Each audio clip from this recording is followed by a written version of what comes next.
Very good morning बच्चों, मैं प्रतिभा आपका स्वागत करता हूं। और हम आ चुके हैं वापस से। आज क्लास 12 के लास्ट लेक्चर है बच्चों। क्लास 12 का लास्ट लेक्चर आपका होने वाला है विभव मापी। बच्चों लास्ट टाइम में अगर आपने क्लास नहीं किया तो इस लेक्चर को जाकर फटाफट से देख लीजिएगा ताकि यहाँ की चीजें आपको आसानी से समझ में आ जाए।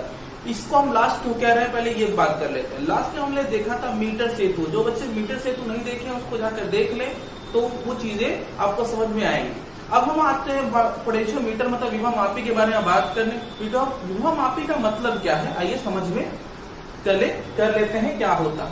विभव मापी नाम से जैसा क्लियर हो रहा है कि विभव को मापने वाला यंत्र, तो एग्जैक्टली आपने सही सोचा। इसके नाम से ही आपको लग रहा था तो हमने भी वही किया है। विभव मापी की सहायता से हम सोर्स का मतलब स्रोत सेल का हम ईएमएफ निकालते हैं। ईएमएफ का मतलब होता है इलेक्ट्रोमोटिव फोर्स, मतलब वैद्युत वाहक बल निकालते हैं। ठीक है, तो वैद्युत वाहक बल निकालने का एक मेथड है। तो प्रिंसिपल क्लियर करिए। विभव मापी क्या है? विभव मापी वह युक्ति है, वह निकाय है तथा वह तंत्र है जिसकी सहायता से हम किसी सोर्स सेल का ईएमएफ ज्ञात कर सकते हैं, वो भी बिना उससे किसी प्रकार की धारा लिए, मतलब बिना उससे धारा प्रवाहित कराए, उससे धारा लिए हम उसके ईएमएफ को ज्ञात करेंगे। ठीक है, तो ये हो गया ईएमएफ का कॉन्सेप्ट, प्रिंसिपल।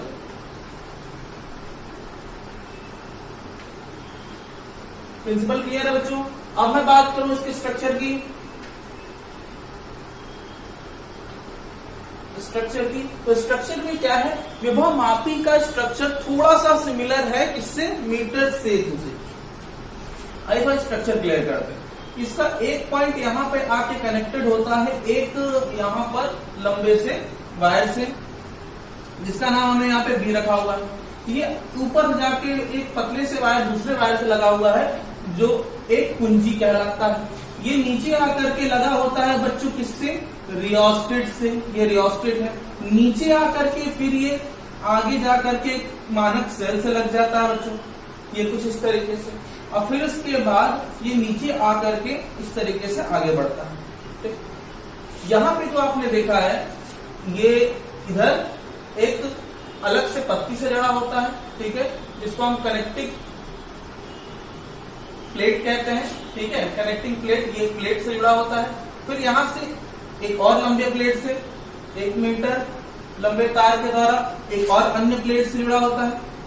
फिर ये कहानी आगे बढ़ेगी, ये आगे अलग फिर से लगा दिया हमने अलग प्लेट से, फिर से इसको जोड़ दिया।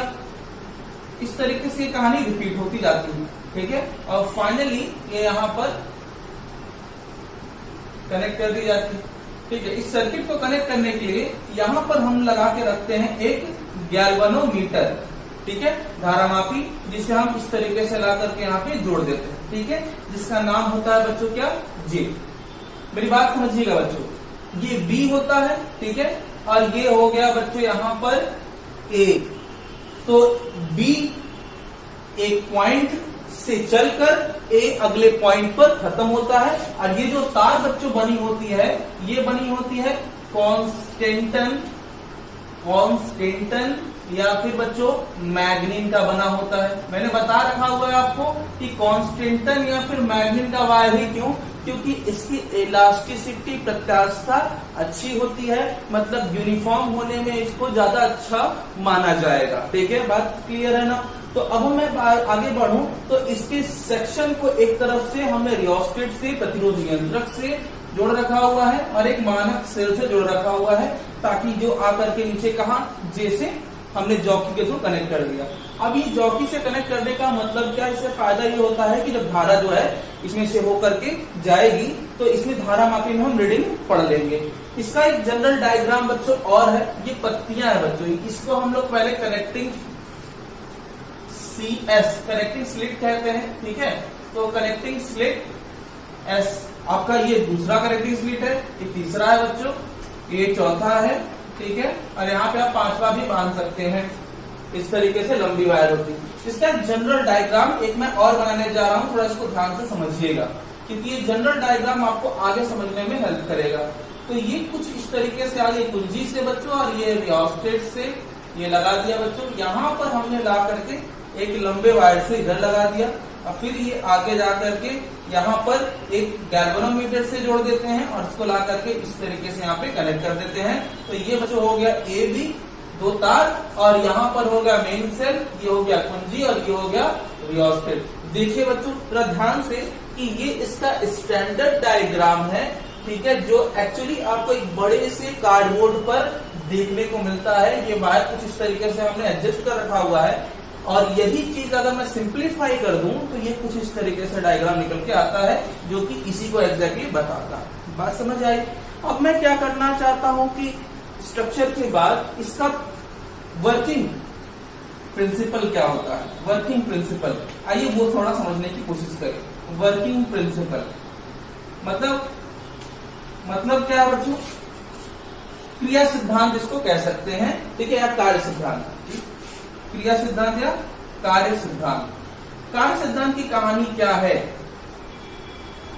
तो हम मान लेते हैं कि ये जो लंबा तार यूज किया गया है इसका विशिष्ट प्रतिरोध रो है, और इसकी जो लेंथ है बच्चों वो जो है वो स्मॉल एल है, ठीक है। अच्छा, ये कहानी ऐसा ही क्लियर नहीं होती। मान लेते हैं कि आपको किसी सोर्स का मतलब इसका ईएमएफ निकालना है, तो इसका ईएमएफ निकालने के लिए पहले तो आपको बैलेंस करना सीखना होगा। बैलेंस कैसे होता है थोड़ा मैं बता दूं।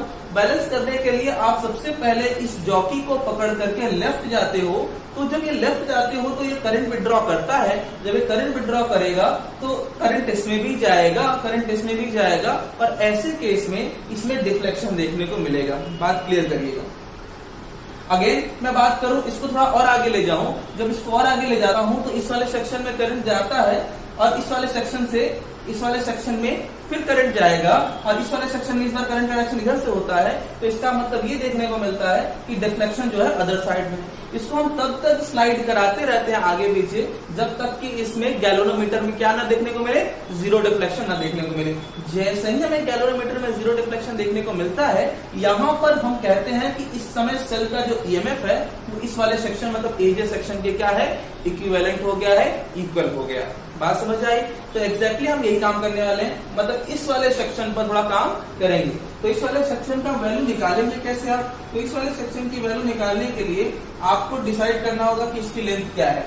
अभी फिलहाल मान लीजिए कि आपको अगर आपको कोई आइडिया नहीं है गैल्वेनोमीटर का, कोई आपको वो बेसिस नहीं पता। अगर कोई बेसिस नहीं पता तो क्या करेंगे, गैल्वेनोमीटर को हटा करके पहले चेक करते हैं कि इसका वोल्टमीटर का रिलेशन क्या है ई से, ठीक है। आइए चेक करते हैं। पहले तो हम एक काम करेंगे, पहले हम इसका वोल्टेज, इसको मिलेगा एबी को, तो हम लिखेंगे चालक तार एबी के सिरों के मध्य, एबी के सिरों के मध्य विभवांतर। अगर चालक तार एबी के सिरों के मध्य अगर विभवांतर निकालना होगा तो हम क्या करेंगे, हमें बी निकालना होगा। बी इज इक्वल टू बच्चों क्या होता है, आई आर। बात समझिएगा, आई आर, ठीक। अब मुझे आई आर, इसको मैं मिटा दूं, ये तो इसका स्टैंडर्ड डायग्राम था। स्टैंडर्ड डायग्राम आप समझ में आ ही गया होगा, गैल्वेनोमीटर भी आपने देख लिया। आई आर, सिंस आप जानते हो बच्चों कि R इज इक्वल टू क्या होता है, R इज इक्वल टू होता है रो एल बाई ए, ठीक है। यहाँ पर R is equal to rho L by A होता है। तो यहाँ से आप इस वाली पूरी वैल्यू को यहाँ पे लाकर रख दीजिए, ठीक है। अतः यहाँ पर हो जाएगा B is equal to I rho L by A, ठीक है। यहां से बच्चों क्या किया जा सकता है, यहां से हम एल को अलग कर लें क्योंकि हमें एल को फिक्स कर देना है, ठीक है, अपॉन ए इंटू एल। तो ये वाली वैल्यू आपको करंट इस जॉनर में जो भी करंट विड्रॉ होगा, जो भी करंट ये सेल भेजेगा, उस सेल की वैल्यू फिक्स हो गई। रो की वैल्यू इसकी बदलनी नहीं है। एरिया आपने जो लिया इसकी इलास्टिसिटी क्या है, कांस्टेंट है। तो लेंथ आप अपने हिसाब से मैनेज कर सकते हैं, अपने हिसाब से कम या अधिक करने के लिए आपने जॉकी रखी हुई है। तो यहां से बच्चे ये वाला सेक्शन क्या हो गया, कांस्टेंट। सिंस जो है आई रो बाई ए क्या होगा, एक कांस्टेंट होगा, के है, एक कांस्टेंट है। ठीक है, तो ये हो जाएगा बच्चों आपका V प्रोपोर्शनल टू L। बात समझिएगा, मतलब अगर आपको विभवांतर निकालना है या फिर विभव निकालना है किसी भी पॉइंट के बीच में, दो पॉइंट के बीच में विभवांतर निकालना है, तो ये विभवांतर किसके प्रोपोर्शनल होगा, लेंथ की। तो जैसे जैसे आपकी लेंथ बढ़ेगी, जैसे से जितना ज्यादा लेंथ लेंगे आप वायर की AB की, उतना अच्छा होगा क्या, विभवांतर निकालना आपके लिए। ठीक है, तो इसको हम और कुछ लिख सकते हैं बच्चों, तो इसको बिल्कुल कुछ लिख सकते हैं, V = KL। तो ये किसी भी अननोन सेल का ईएमएफ निकालने का जनरल फॉर्मूला है, अननोन ईएमएफ निकालने के लिए बच्चों। अगर ईएमएफ निकालना है तो V की जगह पे E लिख दीजिए, अगर आपको केवल विभवांतर निकालना है तो V लिखकर = KL लिख दीजिए। L क्या होगा बच्चों, तो L आपकी क्या होगी, लेंथ होगी जिस पर आप इसको मैनेज करेंगे। ठीक है, बात समझ आ रही है। चलिए, तो ये वर्किंग प्रिंसिपल है। तो अगर मैं वर्किंग प्रिंसिपल की थोड़ी और बात कर लूं, ये बात समझ में आ गई ना, विभवांतर किस पर डिपेंड करता है, लंबाई पर। लंबाई बढ़ेगी तो विभवांतर और अच्छे से आप निकाल पाएंगे, विभवांतर उतना एक्यूरेट हो सकता है। तो इसको हम लोग कभी कभी ऐसे ही पूछते हैं कि विभव मापी की शुद्धता किस पर डिपेंड करती है, तो विभव मापी उतनी अच्छी तरीके से निकलेगी जितनी अच्छी आपकी क्या होगी, लंबाई होगी। जितनी ज्यादा लंबाई होगी उतना अच्छे से आप वोल्टेज निकाल पाएंगे। बात समझ आ रही है आपको। तो यहां से आपने वहां पर फॉर्मूला निकाल ही लिया था। अब मैं एक अदर मेथड के बारे में बात करूं जिससे हम लोग मान लीजिए सेल का ईएमएफ निकाल सकते हैं। ठीक है, सेल का ईएमएफ निकालने में हमें थोड़ी सी आसानी हो जाएगी। मान लेते हैं कि इधर क्या है, इधर कोई सेल लगा रखा हुआ है आपने, और यहाँ पर की पैनल, और ये आपने रियोस्टेट लगा रखा हुआ है, मतलब प्रतिरोध नियंत्रक लगा रखा हुआ है। ये एक आपके पास क्या है, तार है AB, और यहाँ पर आपने एक सेल लगा रखा हुआ है, छोटा सेल, सोर्स सेल, इसी को मान लेते हैं। ये स्टैंडर्ड हो गया। अब यहाँ पे आपने गैल्वेनोमीटर लगा रखा हुआ है, इसको आपने यहाँ पे जोड़ दिया। क्योंकि स्टैंडर्ड सेल का काम क्या है, स्टैंडर्ड सेल का काम है कि AB को ऑपरेट करना, और ये है आपका ये सोर्स सेल जिसका हमें ईएमएफ निकालना है। ठीक है, तो निकालते कैसे हैं, अदर मेथड में आप ध्यान से समझिएगा। तो यहाँ पर आप मान लीजिए कि A से लेकर के J पर आपने अभी फिलहाल बैलेंस कर लिया। बैलेंस करने का मतलब क्या होता है, धारा मापी में कैसा विक्षेप मिलेगा, धारा मापी में शून्य विक्षेप मिलेगा बच्चों। तो धारा मापी में शून्य विक्षेप मिल गया आपको स्थिति में। तो धारा मापी में अगर बच्चों शून्य विक्षेप मिला आपको, तो ऐसे केस में ये वाला जो आपका सेल है जिसको हम सोर्स सेल कहते हैं, इस वाले की वैल्यू इस वाले सेक्शन के बीच विभवांतर के बराबर होगा। इस वाले सेक्शन का जो ईएमएफ है इसको सोर्स सेल कहते हैं, और ये स्टैंडर्ड सेल से छोटा होता है। अगर इसका निकालना होगा तो आइए, अगर मैं इसका निकालने की कोशिश करूं तो कैसे निकालूंगा, आइए देखता हूं। उसके लिए आपको क्या, इस तार का पहले पोटेंशियल ग्रेडियंट निकालना होगा, जैसा कि अभी हमने निकाला था। तो कैसे निकालते हो, ठीक है, ऊपर वाले ब्रांच में तार AB की विभव प्रवणता निकाल लीजिए बच्चों।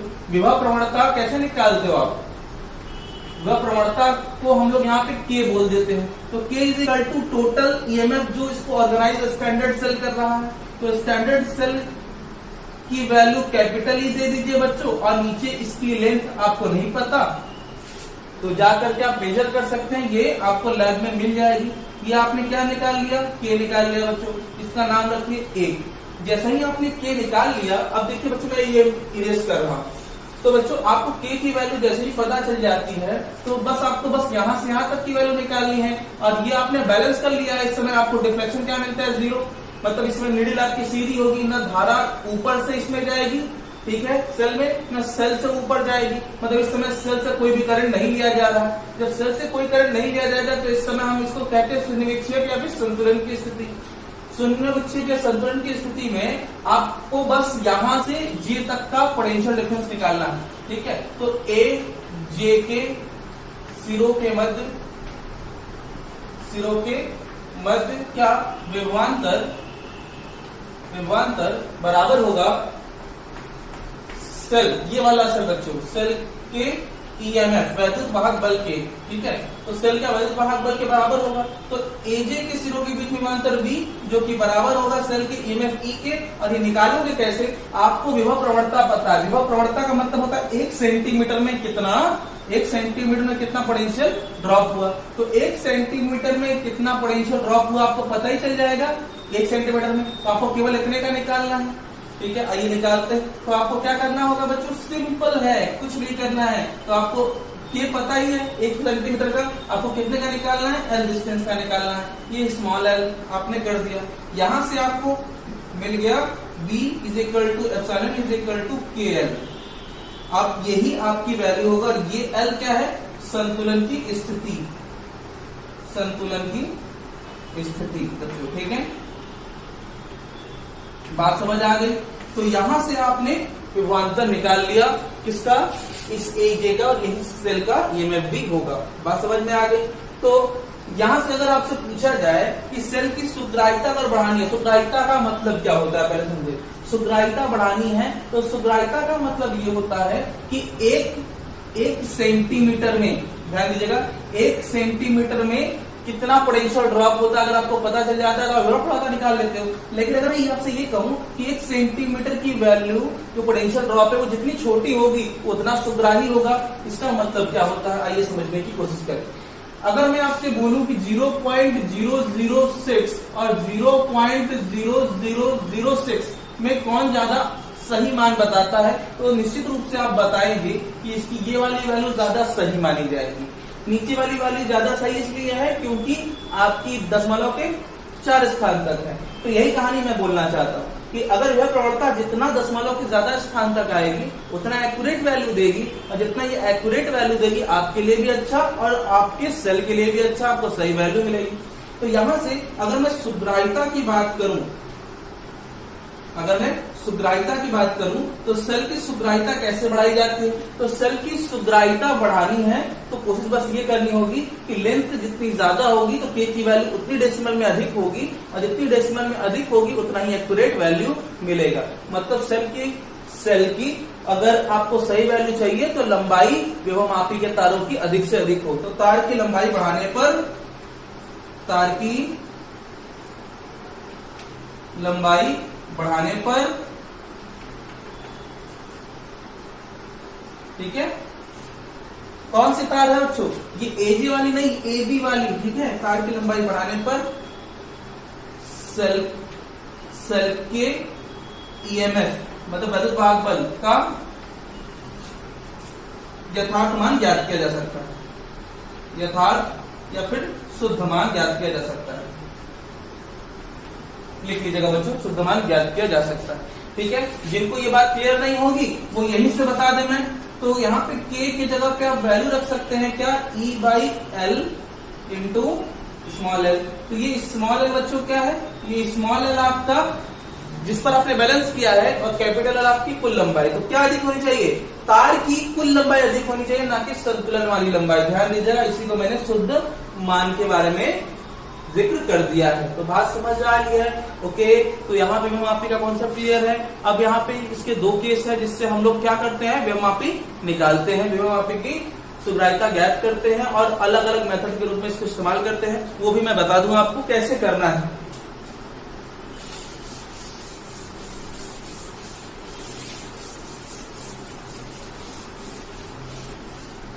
इसके बच्चों 2 अनुप्रयोग होते हैं, ठीक है। कौन कौन से एप्लीकेशन कहते हैं बच्चे, उसके 2 अनुप्रयोग हैं। आइए थोड़ा समझ लेते हैं फटाफट से कैसे कैसे इसके अनुप्रयोग ज्ञात करते हैं। इसमें 2 सेलों के ईएमएफ की तुलना भी की जाती है। ईएमएफ मतलब वैद्युत वाहक बल। वैद्युत वाहक बल बच्चों जो लोग को नहीं पढ़े हैं, जा करके लेक्चर देखे पिछला वाला, उसमें पता है ईएमएफ मतलब जब सेल से धारा न ली जाए, जब बाजार से सेल खरीदते हो तो उसमें जो वोल्टेज होता है उसे ईएमएफ कहा जाता है। तो बच्चों आइए थोड़ा समझने की कोशिश करें। तो यहाँ पर हमने एक स्टैंडर्ड सेल लगा रखा हुआ है, यहाँ पे कुंजी लगा रखी हुई है, यहाँ पे ये आपका लगा रखा हुआ है रियोस्टेट। बच्चों नीचे आपने एक लंबी सी तार एबी लगा रखी हुई है, उसके नीचे आपने 2 सेलों को इस तरीके से, ये सोर्स सेल है बच्चों 2, और इन दोनों को आपने कुंजी से यहाँ पर और एक को यहाँ पर कुंजी से लगा रखा हुआ है। इसको आप फिलहाल के लिए गैल्वेनोमीटर से जोड़ करके कनेक्ट कर देते हो जे पर। बात समझिएगा, क्लियर। अब यहाँ पे क्या है, यहाँ पे दो सोर्स सेल है E1 और E2, ये स्मॉल में लिखा है मैंने, और ये आपका बच्चों रियोस्टेट। रियोस्टेट बस बैलेंस करने के काम में आता है। आपका इस सर्किट में रियोस्टेट का कोई रूल नहीं है यहाँ पर फिलहाल।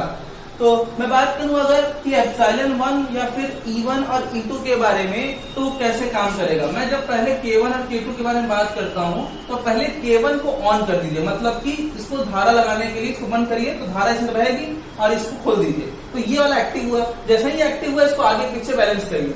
जैसे ही आप एक्टिव करोगे मतलब K1 को बंद करोगे, बंद करने का मतलब धारा आएगी, ठीक है। जब धारा आएगी तो आप इसको आगे पीछे अरेंज करिए। जब ये आगे पीछे अरेंज करेंगे तो ये कहां पे संतुलित होगा, L1 पर। जैसे ही बच्चों ये L1 पे संतुलित होता है, मतलब ऑन होने के बावजूद इसे धारा ना आए, तो इस समय इस वाले सेक्शन का आपको क्या मिल जाएगा, ईएमएफ। तो E1 इज इक्वल टू बच्चों क्या होता है, K की प्रवणता है। कौन सा, विभव प्रवणता कहते हैं इसको, विभव प्रवणता कहते हैं इसको। अगर आपको K1 पता है, यहां से L1 पे आपने बैलेंस कर लिया। सिमिलरली मैं K2 को ऑन करूं, ठीक है। जब K2 को ऑन करूं, इसको बच्चों ऑन कहते हैं, ठीक है। अब जब K2 को ऑन करेंगे तो दूसरा वाला ऑफ करना होगा। इसको ऑन करेंगे तो इसको ऑफ कर दीजिएगा। जैसे ही इसको आप ऑन करेंगे तो फिर आप इसको बैलेंस करेंगे कि किसका ईएमएफ तो अलग होगा।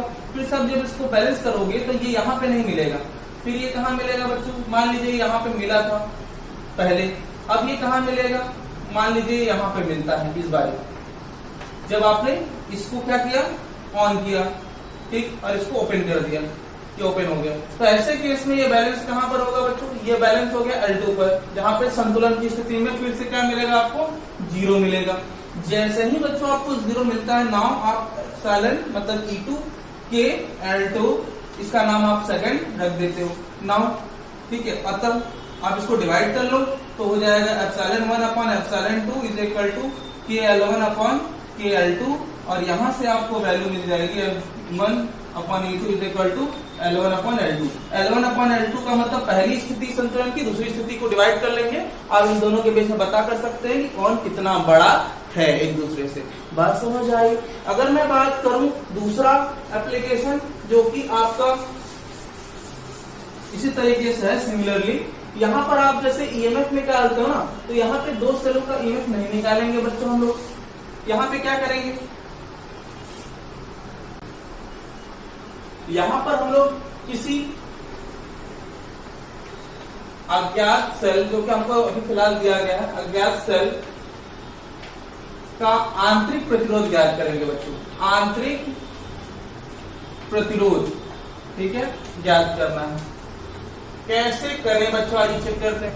ज्ञात करने के लिए आपको कुछ ज्यादा नहीं करना है, सिंपली आइए, आप कुछ मत करिए, यहाँ पर एक सेल फिलहाल के लिए लगा दीजिए और यहाँ से सेल हटा करके आप फिलहाल के लिए एक रेजिस्टेंस बॉक्स लगा दीजिए। रेजिस्टेंस बॉक्स है, आर बॉक्स कहते हैं इसको, आर बॉक्स। और यहाँ पे आपने कुंजी लगा रखी हुई है, ठीक है। और यहाँ पर भी आप फिलहाल के लिए एक कुंजी लगा दीजिए। दो कुंजियां हो गई K1 और K2, ठीक, ये कुंजियां हो गई K1 और K2, और दोनों को ऐसे कनेक्ट कर रखा हुआ है। आपने सिर्फ एक अज्ञात सेल लगा रखा हुआ, एक तरफ रेजिस्टेंस बॉक्स। मैंने बताया था ना रेजिस्टेंस बॉक्स क्या होता है, उसमें पर्टिकुलर रेजिस्टेंस लगे होते हैं, आप जो भी लगाए निकालेंगे ना तो वही अप्लाई हो जाता है, क्लियर।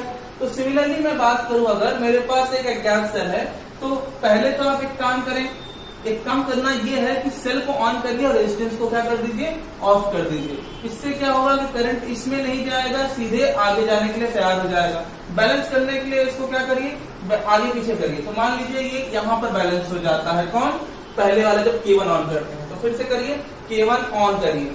जब K1 ऑन होगा मतलब आप इसको कहते हो बंद, स्विच बंद, ठीक है। जब K1 ऑन होगा इसको ऑफ करेंगे तो इस समय एप्सिलॉन 1 या फिर E1 इज इक्वल टू मिला आपको KL1, ठीक, इसका नाम इक्वेशन नंबर 1 रख दीजिए बच्चों।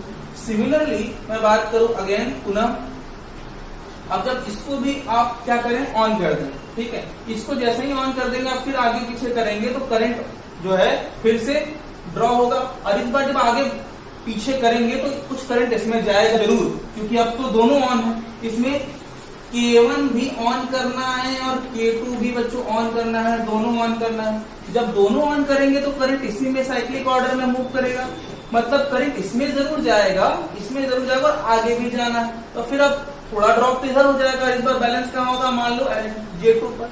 यहाँ पर आपने बैलेंस पॉइंट ले रखा हुआ है L2, ठीक, यहाँ पे L2 ले रखा। तो अगेन इस बार अगर आपको निकालना होगा तो इस बार आप लिखेंगे ε2 इज इक्वल टू KL2।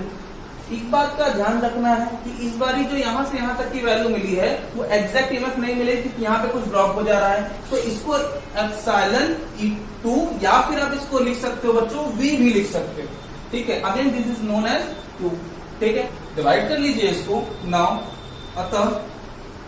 अतः क्योंकि इसमें ड्रॉप हुआ था इसीलिए मैंने बच्चों इसको बी लिखा हुआ, ध्यान दीजिएगा, क्योंकि एग्जैक्ट वैल्यू अगर मिलेगी सेल की तभी आप वैल्यू सही लिखा करें। तो यहाँ पे ε2 को बी लिख सकते हैं क्योंकि और कोई दूसरा सेल इसमें है नहीं, तो v इज इक्वल टू के।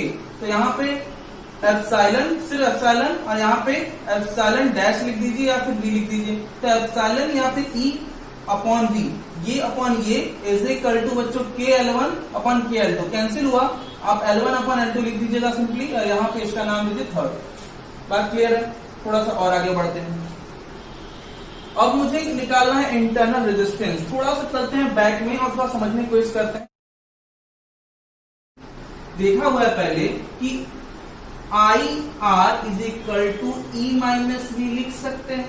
जब IR is equal to E minus V लिख सकते हैं तो यहां से R इज इक्वल टू भी हम कुछ लिख सकते हैं क्या, V minus E minus V upon I। Similarly मैं अगर आपसे बात करूं small r is equal to v common निकालने की, तो यहाँ से v कॉमन निकाल लूं तो ये हो जाएगा बच्चों E बाई वी और -1 ब्रैकेट और अपॉन में I। v बाई I को आप क्या कहते हो, r कहते हो, तो small r is equal to capital R E by V -1। ये फॉर्मूला को ध्यान से देख लीजिए और इसी का मुझे इस्तेमाल करना है। कैसे करेंगे इस्तेमाल, सिंस हम जानते हैं small r is equal to क्या होता है, small r is equal to capital R E by V -1। तो यहाँ पर E बाई वी की वैल्यू पता ही है, तो यहाँ पे small r is equal to हो जाएगा capital R bracket E by V की वैल्यू L1 अपॉन L2 -1। तो यहां से आपने स्मॉल r की वैल्यू निकाली। तो L1 और L2 क्या है, L1 जब आपने R को एक्टिव नहीं किया था और L2 जब आपने R और E को दोनों को एक्टिव कर दिया, ये दोनों बैलेंस पोजीशन में लगे। R कितनी वैल्यू से एक्टिव किया था वो वैल्यू आपको पता है, स्मॉल r की वैल्यू, मतलब कि इस सेल का कुछ ना कुछ क्या होगा, इंटरनल रेजिस्टेंस होगा, स्मॉल r होगा। अब ये वैल्यू आपको एक्टिव मिल रही है, जब ये एक्टिव होगी तभी तो निकाल पाएंगे। तो ये एक्टिव हो गई क्योंकि इसमें तो धारा चल रही है, ये एक्टिव हुई, अब आप स्मॉल r के इंटरनल रेजिस्टेंस निकाल सकते हैं। तो मैं बता दूं ये हो गया आज का सेक्शन खत्म। आप नोट करते समय इसको कहीं कॉर्नर में लिख लीजिएगा। यहाँ पे बातें खत्म होती है, थर्ड चैप्टर हो गया ओवर। न्यूमेरिकल आप लगाएंगे बच्चों, कोई भी प्रॉब्लम होगी तो आप मुझे कांटेक्ट कर सकते हैं, उस पर आप मुझे मैसेज करके अपने क्वेश्चंस को भेज दीजिएगा। अब मैं अगले लेक्चर में मिलूंगा तो फिर नए चैप्टर के साथ, तब तक के लिए अपना ख्याल रखिए, खुश रहिए।